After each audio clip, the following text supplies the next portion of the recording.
And not a bad afternoon on our hands. Plenty of sunshine to go around. Seasonable temperatures if you're East River. Even out west, we can call it seasonably warm, especially out toward Rapid City, where they'll toe the line of 70. Everybody else on the further east you go, upper 50s and low 60s. Overnight lows tonight will drop down into the 30s the further east you go, but out west, 40s with a southerly wind setting up shop. That will set in motion what we see through the middle of the week. We'll talk about that in the rest of your forecast, but until then, midday and KELOLAND starts right now. Live from KELOLAND Media Group, midday in KELOLAND. Saturday marks the beginning of pheasant season, how it provides a boost to the local economy, and the U.S. Secretary of State is back in Israel as preparations for a ground war with Hamas intensify. I'm Natalie Brand with the latest developments from the White House to the Middle East. Good afternoon and thanks for having us in. Sioux Falls police are investigating 2 reports of gunshots on the northeast side of the city. Late Friday night, someone shot an SUV that was driving down North Cleveland Avenue. The bullet shattered a window in the back of the SUV. Police say a 1-year-old boy was in his car seat when it happened. You know, I guess you could speculate all you want, but we don't know why that would happen. And I don't know that there's really anything you could do to prevent something like that. That's part of it, what makes it so terrifying. Saturday morning, a man who lives just off of Cleveland Avenue discovered a mobile home had also been shot. At this point, police aren't sure if the crimes are connected. Sioux Falls police are also investigating a robbery on that same street. Around 4:30 this morning, a man walked into the gas station at 6th and Cleveland and stole a bottle of alcohol. A clerk followed him outside. Police say that's when a second man threatened the employee with an axe. The Justice Department is launching an investigation into an alleged hate crime in Illinois, where a 6-year-old Muslim boy was stabbed to death and his mother was injured over the weekend. Police in Plainfield Township, southwest of Chicago, say the victims were chosen because of the recent attack in Israel. As Catherine Herridge reports, the details are disturbing. Landlord is killing her baby with a knife. Wadia Al-Fayumi had just turned 6 years old a couple of weeks ago. And on Saturday, the sheriff's office says the family's 71-year-old landlord, Joseph Zuba, attacked the boy and his mother. The boy was stabbed 26 times. His mother was stabbed over a dozen times and survived, describing the horrific attack in text messages from the hospital. He knocked on the door and that he attempted to choke her and said, "You Muslims must die," and attempted to stab her and stabbed her. According to the local sheriff's office, the victims were targeted by the suspect due to them being Muslim and the ongoing Middle Eastern conflict. Zuba is charged with first-degree murder, attempted first-degree murder, and 2 counts of a hate crime. His arrest comes as the FBI is on alert across the country, saying Hamas or other foreign terrorist organizations could exploit the conflict to call on their supporters to conduct attacks on our own soil, but added most of those threats are not credible. The boy's killing came days after local Muslim leaders issued a warning about creating an anti-Muslim environment that could lead to someone getting hurt. He paid the price for the atmosphere of hate. Catherine Herridge, CBS News.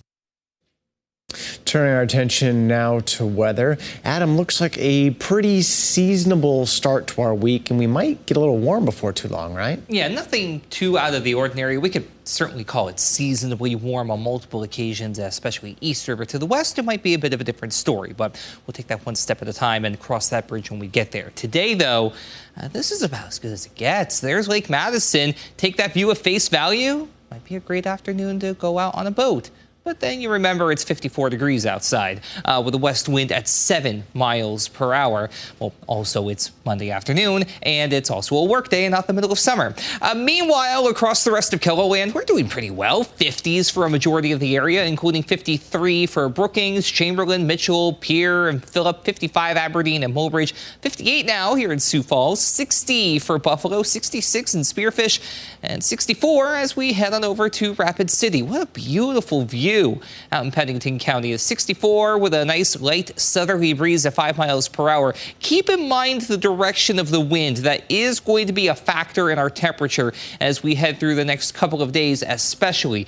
Further east, though, we still have a west by northwesterly component, 5 to 10 miles per hour, but that's even going to change as we head later into the week. Visible satellites showing, well, what we saw on our cameras. Beyond some very high-level cloud cover, a whole lot of nothing. If you look at the upper right-hand corner of your screen, there's more substantial cloud cover, but that's more closer to Duluth, part of the poor English there. But either way, not poor weather today, that's for sure. Either side of 60 for southeastern KELOLAND with partly to mostly sunny skies in place.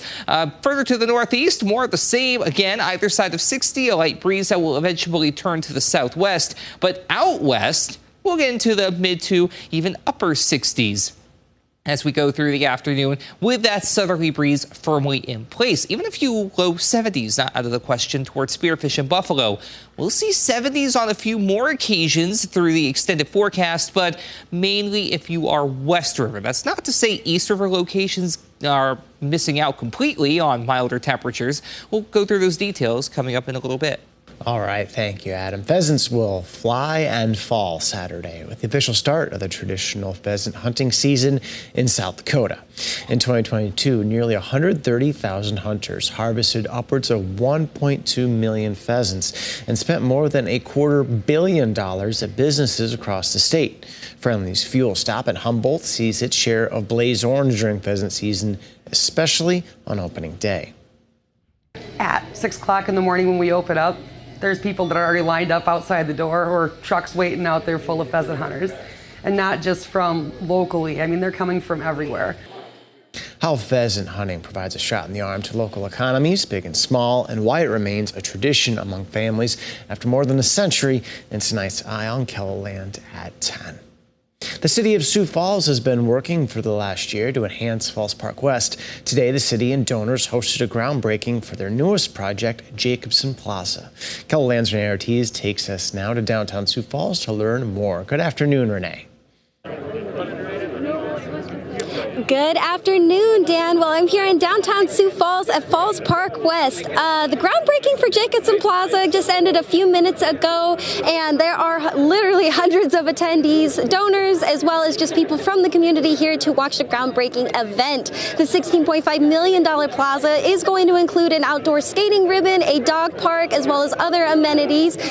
Mayor Paul Tenhaken said that his hope is to enhance the tourism here in Sioux Falls, and I did speak to Gary and Diane Jacobson, and they said that they wanted to bring this project to the area for their kids and future grandkids as well. You'll hear from them coming up tonight in my full report. Reporting in downtown Sioux Falls, Renee Ortiz, KELOLAND News. Thank you, Renee. The city of Aberdeen will take over part of the Presentation College campus after the school closed this summer. The city will take over the Strode Center Dome, soccer field, and a parcel of undeveloped land. The mayor of Aberdeen says this will help the city provide year-round recreational opportunities to the community. Work will begin this week on the facilities. Now, back in January, Presentation College announced it would close at the end of the summer 2023 session.